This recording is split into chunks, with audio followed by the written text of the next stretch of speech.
is a basic book, so he does not go into so much details about a lot of stuff in fiqh, right? So he just mentions it, right, for us to know about it. And the kusuf of the qamar, right? So basically the eclipse prayers, right, and this is also for us to understand when it comes to haram timings, and there are 5 haram timings in the day. Right, so the 5 haram timings mean it is haram for us to perform a prayer that has no specific reason to it, or the reason for it comes after the prayer. All right. So prayers that have no specific reasons, right, for it to be performed, or the reasons come after the prayer. That is when you find that the haram timing ruling comes in. Right. So prayers whereby there is a specific reason for these prayers, or the reasons the reasons come before the performance of the prayer, or the reasons are concurrent. That means they happen together with the performance of the prayer. These prayers can be done at any time. Okay, they can be done at any time, without without any prohibition. Right, prayers done in Masjidil Haram in Mecca can be done at any time. There is no haram timing for prayers done in the Haram of Mecca. Okay, now. Okay, right. So with regards to prayers, so the 5 haram timings would be after the performance of Fajr. There's the first haram timing, after the performance of Solatul Fajr, and second haram timing is during the rising of the sun, and then third one is when the sun is directly overhead, is only like 1 minute before Dhuhr, where the sun is directly overhead.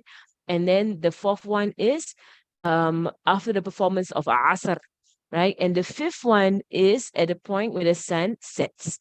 Okay, these are called haram timings, and they are haram only on prayers that actually have no reason for it, like mutlaq prayers. Yeah, mutlaq prayers basically it means mutlaq just means sunnah prayers. There's no reason or time for it. Basically, I just want to pray, so I have time. I say usalli lillah, like usalli lillah fusab. I am praying for Allah, and I just pray. I pray what I want to pray. So these prayers there is not permissible to pray, right?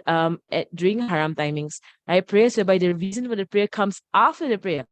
For example, Solatul Istikhara. So Istikhara, the reason comes after the prayer. You say, but no, it comes before. No, the reason is the dua Istikhara. You pray Solatul Istikhara, 2 rak'ahs Solatul Istikhara, for to do the dua Istikhara that comes after the prayer, right? So the dua to do the dua Istikhara, you do the Salat first, right? So the dua comes after the prayer. So it's considered as the reason came after the prayer, which is why istikhara can be combined with any sunnah, right? Because the hadith goes any two rak'ahs that you have prayed. It could be any two rak'ahs that you have prayed. It could be sunnah of subuh. It could be sunnah of dhuhr. It could be any 2 rak'ahs, and then you just simply do the dua of istikhara afterwards. It becomes a istikhara. Okay.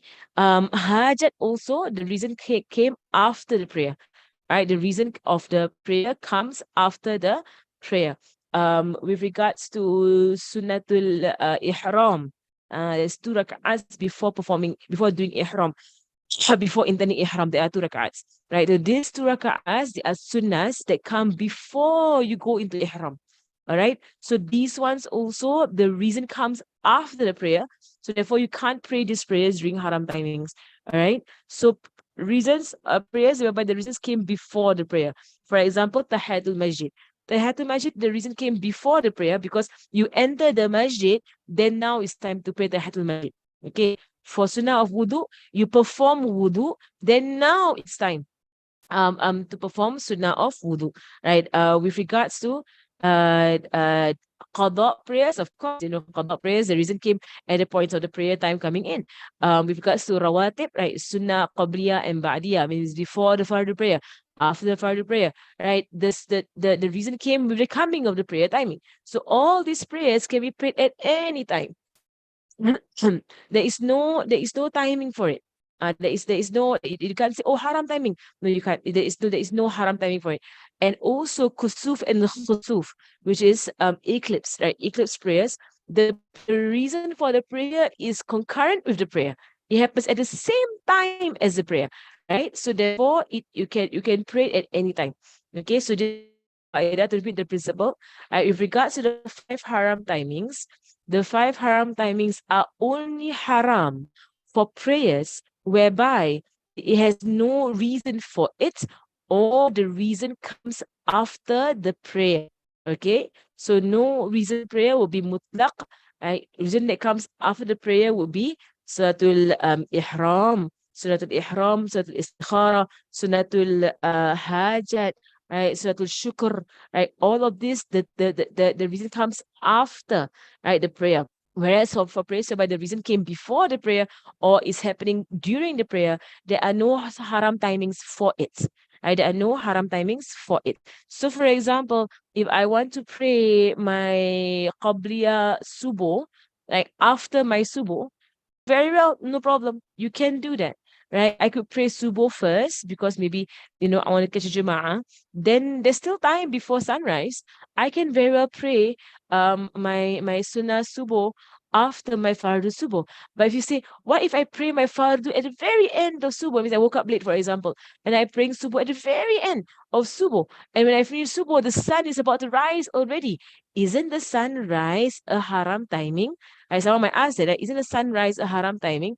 The answer is yes, it's haram for prayers whereby there is no reason for it, or the reason comes after the prayer. Whereas for the sunnah qabliya, right, the rawatib of subuh, the sunnah qabliya, the 2 rakats before subuh, right, the reason came already with the coming in of subuh. Can I pray that prayer after my subuh and during the sunrise? Answer is yes, you can. You can pray the sunnah subuh qabliya during the sunrise and after your subuh. Right? Why if someone says, okay, I want to pray duha, but I was delayed. And now the sun is right overhead. It's only 1 minute before dhuhr, right? And here's the misconception that I will always highlight.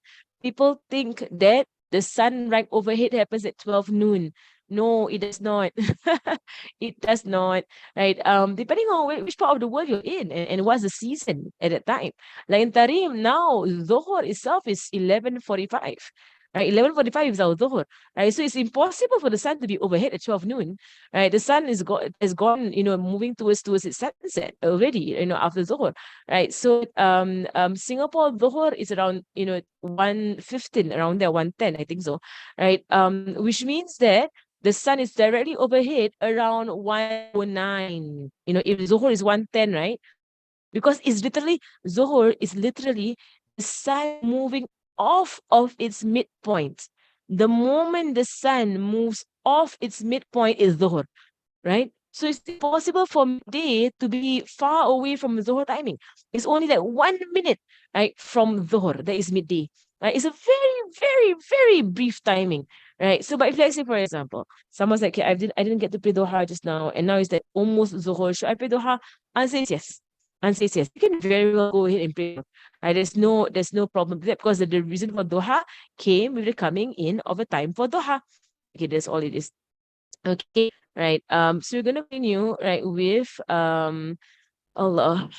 So I won't be going through in detail. This will be like in further fiqh classes, right? But just to mention briefly, like kusuf and the khusuf, the easiest way to perform it, right, is, for example, the time for it comes when the eclipse begins to happen.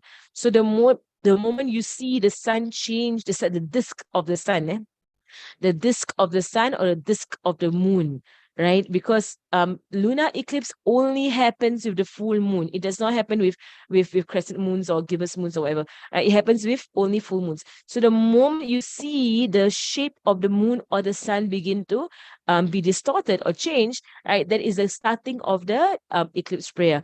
And the eclipse prayer can be prayed anytime for as long as the disk of the sun or the disk of the moon is not complete, right? So for as long as you don't see the sun resume its original circle shape, right, or the moon resume its original circle shape, the prayer for kusuf and the khusuf is sah.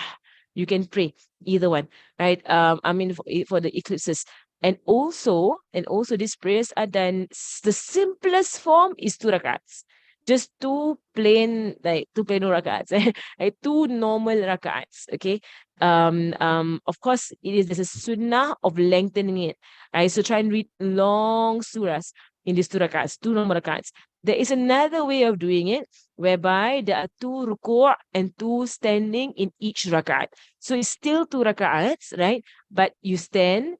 Okay, so you ended the prayer, you stand, right? And then it is recommended to read long surahs because it's recommended to stay in prayer the length of the eclipse.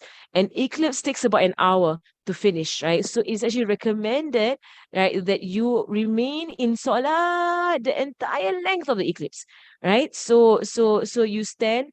It's recommended to read long surahs, and then you ruku, and then you stand again by saying Allahu Akbar. It's not Sami Allahu liman hamida.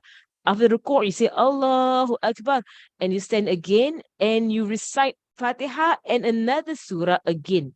Then you ruku' again. So every rakat, there are two standings and two ruku'. So after the second ruku', then you come back up and say Sami Allahu liman hamida. And you do this for both rakats. And the reason why they do this is because to lengthen, right? To lengthen the prayer, right? The length of it, or the maximum length of it, of the kusuf and the khusuf prayer, right, is actually to recite Surah Baqarah in the first standing. Then in the ruku' to do the tasbeeh, the length of Surah Baqarah. And they say about 100, tasbeehat. 100 subhanallah, subhanallah, bihamdi, subhanallah al-azim wa bihamdi 100 times. And then come back up, recite Surah Ali Imran. And then ruku' again, right? And then Sami Allah Hamidah, finish the raka'ah. Come up the second raka'ah, right? First recite Surah Nisa, right? And then ruku' and then come back up, recite Surah Ma'idah. Oh, mashallah. If someone's able to do this, right? I've never done this in my entire life. But I have a dream, like one of my dreams is to do this.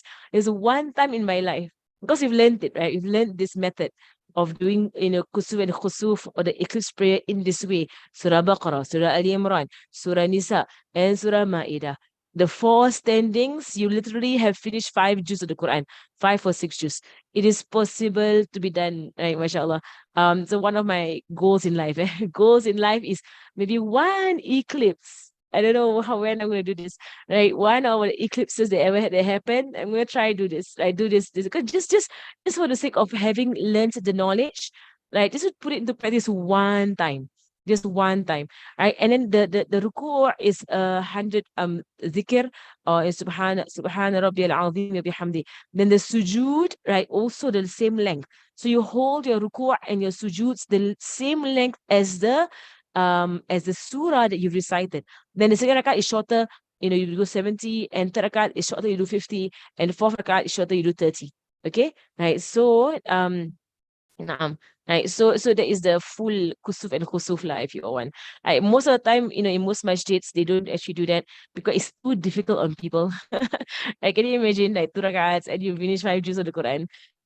It's too hard for people, for most people. So what they do is that they will read like surah. They will read long. They will read longer surahs like Surah Qamar. Right. They read Surah Qamar. Right. They will read longer surahs lah, mashallah. And then they'll do khutbah. We'll do a khutbah, right, to engage people in reminders, right, and in worship, because the day of judgment will happen during an eclipse, right? An eclipse will happen on the day of judgment, right? So to be wary and to be on a high alert that this could be the very day. The day of judgment happens on a Friday, by the way. By the way, right? The day of judgment happens on a Friday, and an eclipse happens on the day of judgment, right? So if let's say ever, you find, oh no, eclipse happening Friday, and then lunar and solar eclipse happening on a Friday, is one of the signs of the day of judgment. And Rasulullah Sallallahu Alaihi Wasallam in his sunnah did not take this lightly at all. Right? He would rush. They would see his face turn pale whenever there's an eclipse, and he would rush to the prayer, and he would maintain himself, in the prayer. Then he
Ừ, con.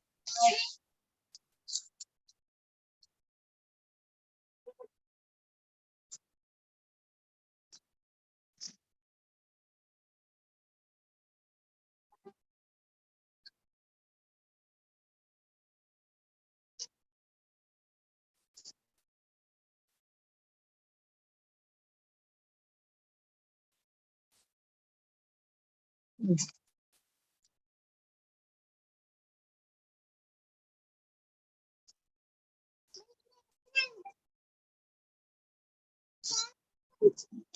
Ừ.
Right? So today we have to have a lot of patience with the internet. Alhamdulillah. I hope you can hear me. Bismillahirrahmanirrahim. Okay, so we mentioned about the masjid. The masjid is basically rakats that you do. And in fact, any prayer that you perform upon entering the masjid, any prayer that you perform upon entering the masjid, it is and you don't sit down.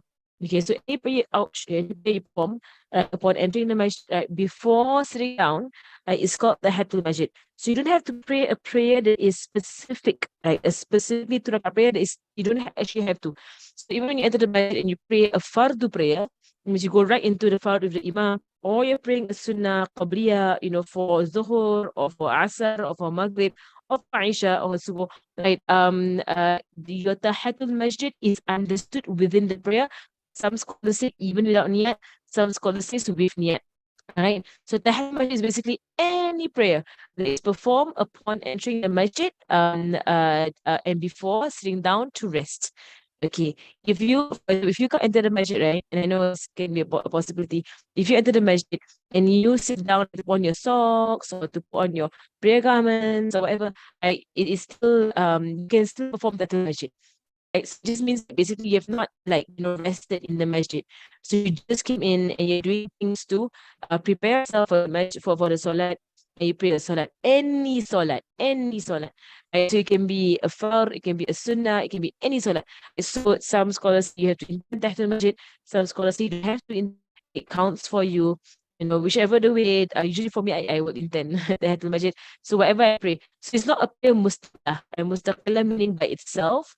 You can do a prayer itself like two rakats, right? Tahtul masjid, right? But rather, it can يدرج تحت أي صلاة, right? It can is counted under any prayer. Uh, all right. Sunnah of wudu, same thing for sunnah wudu also. All these prayers are situational, right? So for as long as the situation is met, the reward is attained.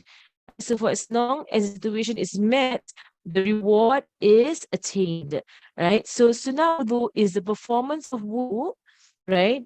And then the performance of wudu, and then any prayer that comes after the performance of wudu, right? So it could be any prayer, so it could be a fard, it could be a sunnah, right? The reward of sunnah wudu comes and then comes with it. You don't have to pray two rak'ats by itself. All right. So to istikhara, same thing as well. You don't have to pray two rakats by itself. And in istikhara, in fact, it falls under any two rakats that you perform. Okay. So Solatul Mutlaq is not praise for no reason. You just want to pray, right, for Allah subhanahu wa ta'ala. Okay, we're going to the tasbih. So how do we perform the tasbih? So this is from a hadith of Rasulullah sallallahu his uncle Sayyidina Ibn Abbas, or the uncle Sayyidina Abbas, whereby he taught Sayyidina Abbas so the tasbih, and he said that to perform it at least once in your life, or to perform it at least every day. If you can't do it every day, then you perform it once a week. If you can't perform it once a week, you perform it every month. If you can't do it every month, perform it every year. If you can't do it every year, then perform it at least once in your life. Solatul Tasbih. Solatul Tasbih. Okay. And this usually we do in Ramadan, but you know what is the best is every Friday, right, that you make it a habit, or find nights in so if you don't have a habit of doing it every single day, then one night in the week, right? Identify one night in the week, maybe Friday nights or Monday nights, any nights that you want to identify. And it's okay to just choose your own preference, whichever night you want, right? Because this helps you with istiqamah, right? It helps you with istiqamah to actually specify a night in which you perform this prayer. Right? It helps you with istiqamah because every Monday I'm going to do this, every Tuesday I'm going to do this, every Wednesday I'm going to do this, right? So it helps you with istiqamah. Right? So any night, and if you can do it once a week, if you can't, then do it once a month. If you can't, then once a year, at least Ramadan. If you can't, then at least once in your lifetime. And this is what where you say Subhanallah walhamdulillah wa la ilaha illallah Allahu Akbar. You do this 300 times, right? 300 times. In each raka'at, you do it for 75 times, right? So here, so we do this amount, right? 300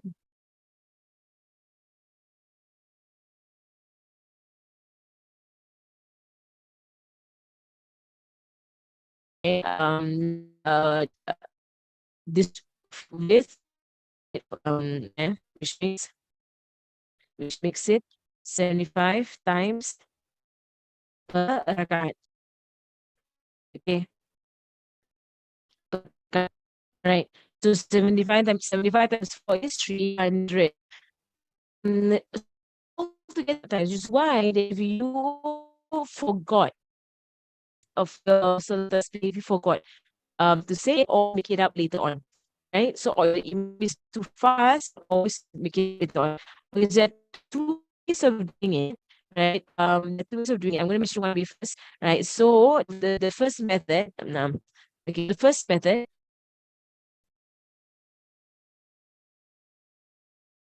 okay, is that so before Fatiha,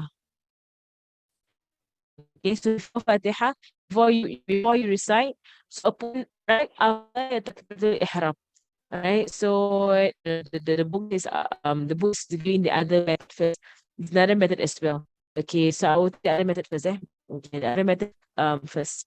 So after Fatiha, there are two methods. First, Fatiha, you do 15 times. Okay, Ruku, you do 15 times. So 10 times. Okay, and then I'tidal, you do 10 times. And then Sujud, you do 10 times.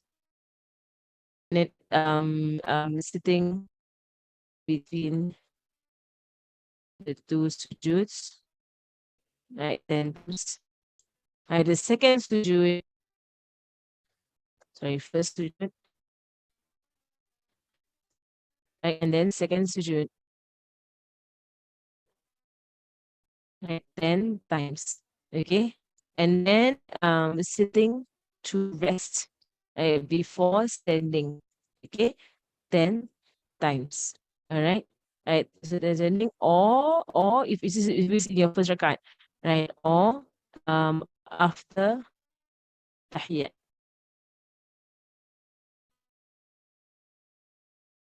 Right. So depending on which rakat you're on. If you're on the first rakat, there is a rest sitting before sitting. This is the first method. There are two methods, okay? There are two methods. So let me just read out in from the Arabic. فتقولها بعد الفاتحة والسورة 15 مرة.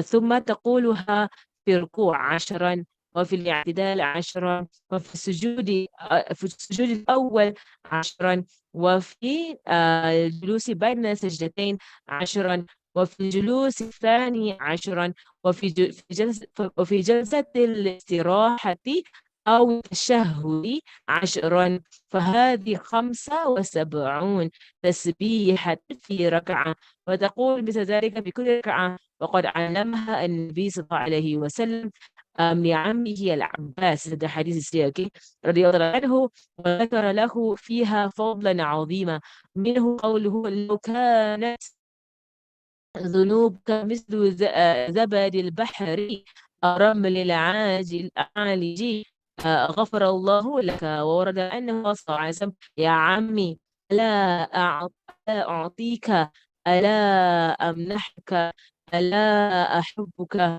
أحبوك بشيء إذا أنت فعلته غفر الله لك ذنبك وأوله وآخره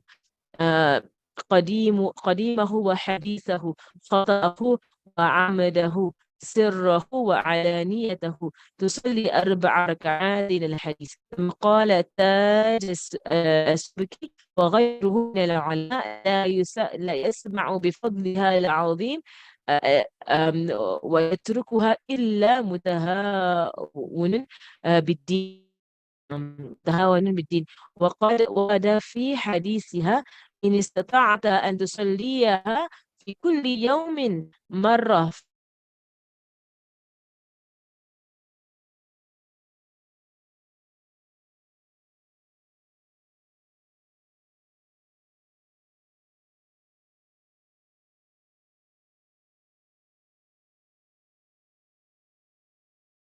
مرك مر الله فينا لما يريك تمام Let me just finish the hadith. Right, this is the first method. I'm going to put the second method in here, but it's not. I'm going to put it here. So there are two methods. The first method is after Surah Fatihah, do 15 times. Okay, that is first method. The second method is this comes out to be as a total per rakaat is 75. Okay, times n. So 15 plus 10, 35, 35, 45, 55, 65, 75.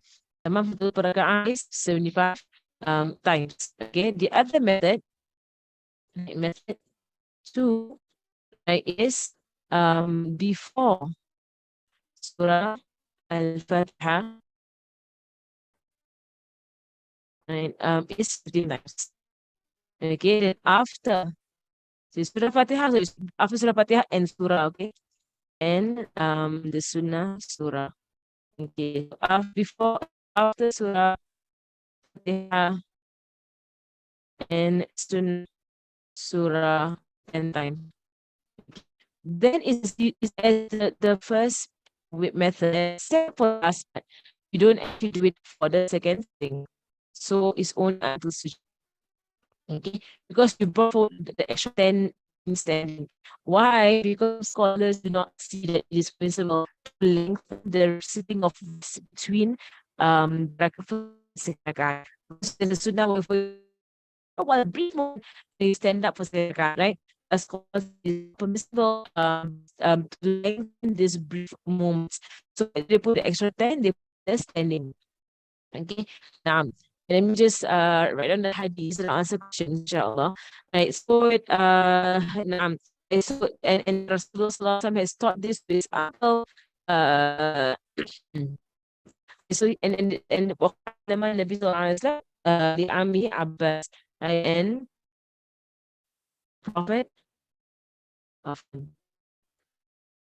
Sallallahu Alaihi Wasallam taught this to his uncle. Okay, to his uncle Al-Abbas. Al-Abbas radiallahu anhu, Abbas radiallahu ta'ala anhu وذكره فيها فضلا عظيما, and mentioned a great virtue of this salah. Okay. And he said that if your sins were to be like the foam of the sea or the grain of sand, Allah will forgive you completely. It's saying, what did he say, sallallahu alayhi wasallam? If your sins were to be like the foam, right? Were numerous, like the foam of the or the grains of sand, like Allah would forgive you. Okay. Right. In the other statement of Rasulullah Sallallahu Alaihi Wasallam, whereby he said, يا عمي ألا أعطيك ألا أمنحك ألا أحبك بشيء إذا تفاتست uncle to make sure I know you something. If you do, Allah will forgive you your sins. In the fruit of your sin, the last of your the past of your sins and the ones that have yet to happen. The ones that they will be the ones that they were done on purpose, the ones and the open ones of the sin. So it to of Christ and comes. And so he said that he said, "Oh my uncle, should I not give you? Should I not give to you? Should I bestow upon you?" Okay. Something fun. Try not give you. And so upon example, that if you were to do it, that if you were to do it, Allah would forgive your sins. Forgive your sins. And forgive your sins. The first of them, the first of of the and the last of past of the past, the ones that have happened, and the ones that have that are going to happen. To happen. I said wasallam. Then the ones that are mistakes, and the ones that are on purpose. Okay, the one I'm missing on purpose. The ones that are secret, and those are open, and the ones that are secret, and the ones that are apparent. They pray for God. Okay, and the length of the hadith. They just say, al-hadith. I mean, it's hadith. Okay, then, uh, and call with that, someone who hears about is great benefit, right? And if someone is negligent of this religion, right? Other hadith, right? So the scholars have said, the scholars have said that the one leaves it, right, after knowing of it, virtue, someone is negligent of religion. Allah. Okay, in hadith,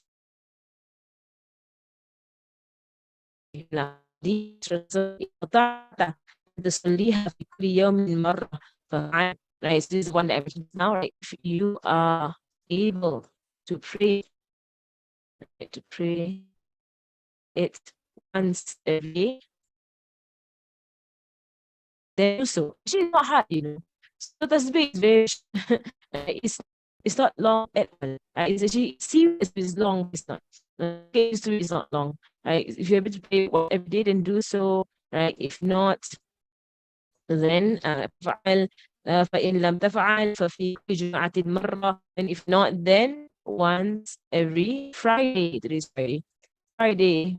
If not, then once every month, right? فإن لم تفعل ففي شهر مرة. فإن لم تفعل كل سنة مرة. فإن لم تفعل ففي عمرك مرة. اللهم وفقنا لما يرجى. Right?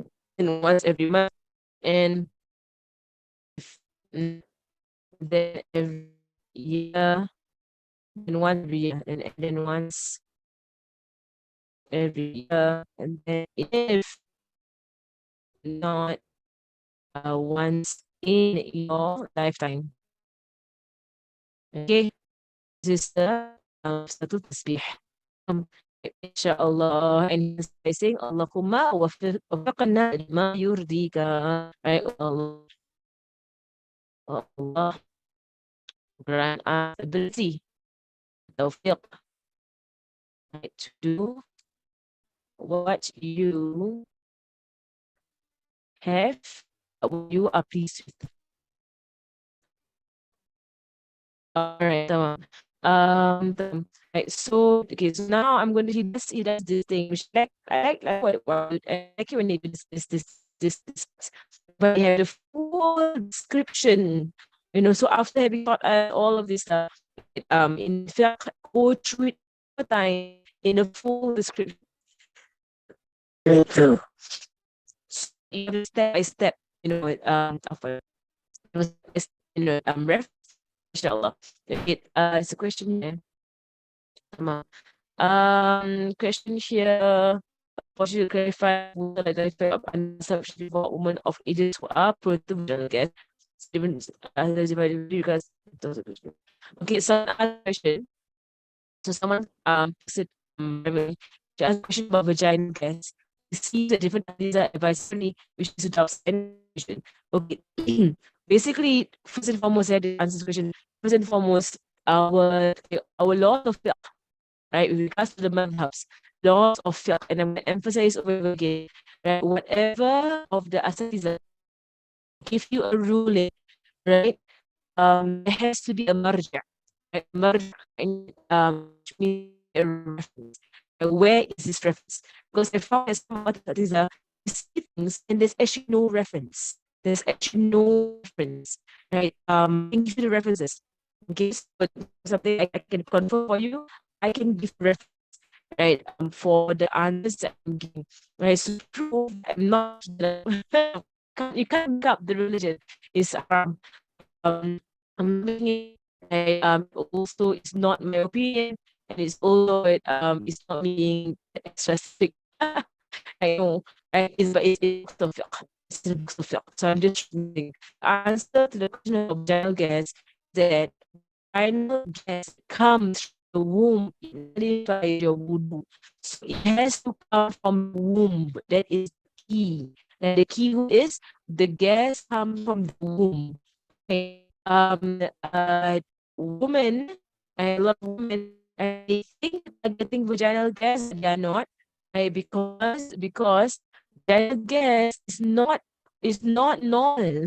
It's not, right? It's not to every woman, right? And it only happens for specific cases. So, vaginal gas happens after birth, right? So for women going through nifas, right, or just finishing nifas, right, she might experience quite a bit of vaginal gas because of the extended womb, right? A woman who has gone through a cesarean, right, she's gone through an operation, uh, that is also a possibility of the cause of vaginal gas. A woman who has a vaginal infection or vaginal infection, but like it's quite serious, but a womb infection, deep, quite serious, right? Or having cysts and so on. All of these are forms of vaginal gas, right? And these, right, they come from womb, right? They come from the womb, right? And they come out as a gas. As you will feel a whoosh, okay? It comes as a that, okay, there is the air coming out. You feel the air out, and some women even have sound that comes with it. Sound with it, good that from the vagina happens to women. It's not something that happens for no reason. There's usually a reason for it. The medical side of it, inshallah, if you like to go to the medical side of it, you can, you can, um, identify. Most women, actually, experiences, right, is, this thing called, uh, this thing called, is the bubbles, right? Bubbles, right? So what here again? So here again, let me just speak. It will sing. This is just learn things again. Okay, right? So like vaginal gas. Okay, so what are the causes of vaginal gas? Right? So egg is and also it goes back into your womb. All right, into your womb. Sometimes because of putting things in the womb, like tampons on. This is what we call vaginal gas. And you have all these other things, right? Reasons why. And it's also again, right, for most women, what you can Google it and you see stuff online. For me, usually I for fiqh, right? For the fiqh, I'll into biology a bit and medicine a bit. Just online from I don't know from websites that you can trust. Um, so for most women, what experiencing. No, no, you can't see what I just shared because I didn't share. So, like, here lah, macam mana guess, it's called quilting, right? And so you can just, read up what is it. Okay, what most women actually experience before they pay. It was a shaitan. What does he do? The air in the external environment gets trapped in your discharge. Okay, so the air in the external environment gets trapped in your discharge, and so this air becomes bubbles within your discharge. And so when you are doing ruku' and sujood, you might feel the bubbles release, like a, right? It's like a pond. Okay, that's nothing. That does not do anything to your wudu. It is nothing. It's just from the environment. It's in your discharge and it gets popped out. Right. That's all it is. That's all it is. Okay.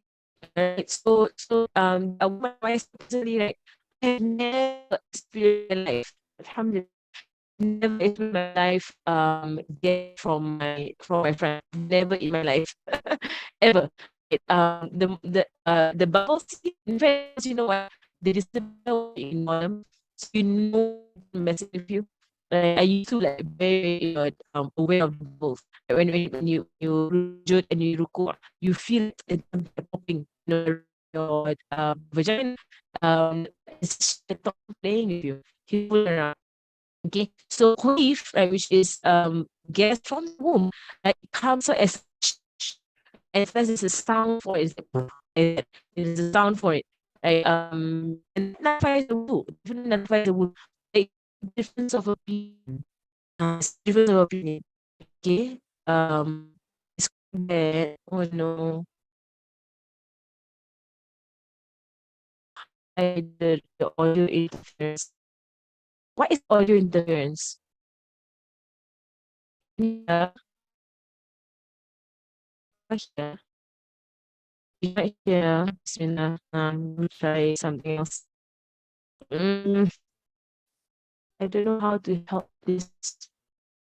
Now, is it now okay? It's okay. Can you hear me? Bismillah, bismillah, bismillah, bismillah, bismillah. Can you hear me now? Bismillah, bismillah, bismillah, bismillah, bismillah, bismillah. There's no recording. The recording is the one that on the Zoom lah. Okay. Is it clear now? A lot of static. Alamak.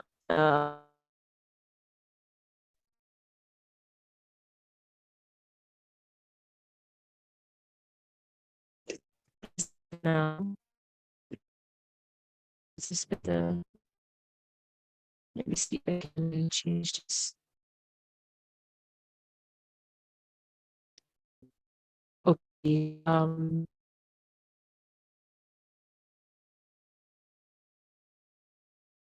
Okay, for this is it better? Is it better now we've done the same? I think this my mic. Is it better? Yeah? Nobody can you hear me? Or you can't hear me? Bismillah, bismillah, bismillah, bismillah. Bismillah, bismillah. Is it better? It's cutting off. I think the internet. I think it's the internet. I don't know what to do. This is the internet issue right now. I don't know what else to do. Um, trying to do my best to sound okay. Can you something?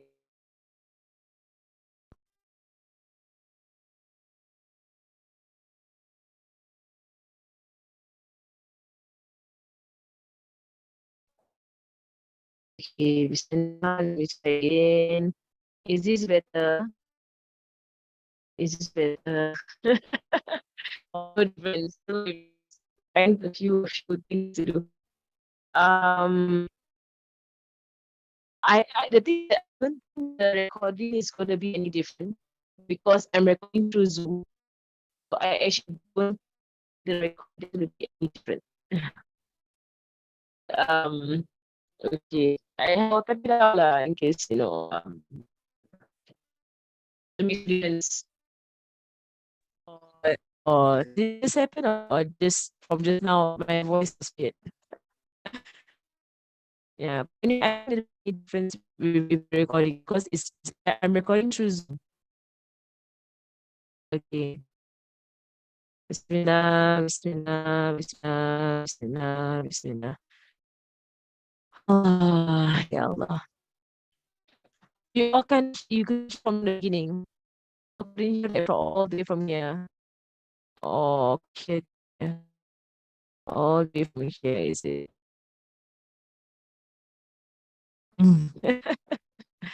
Yeah, now it's not clear. I don't know what else to do. I don't know what else to do. Because it's the internet today. The internet is so high. Alhamdulillah. Inshallah, next week I will finish this off. Okay, about the general quiz, let me just check it out. I will answer the question and all the best from the vagina during during Allah. Okay lah, during the Mrs. class on Monday. Okay, I will repeat also in this class next week. Uh, Okay. I think we just inshallah next week the internet is okay. Alhamdulillah. Okay, was for the day inshallah. وصلى الله على سيدنا محمد وعلى آله وصحبه وسلم والحمد لله رب العالمين فتح الله يرزق عن وعافى وسلم هذا الهدى السوري والروح والسعادة وإلى أرواح معالي مشايخنا وأزكنا الفاتحة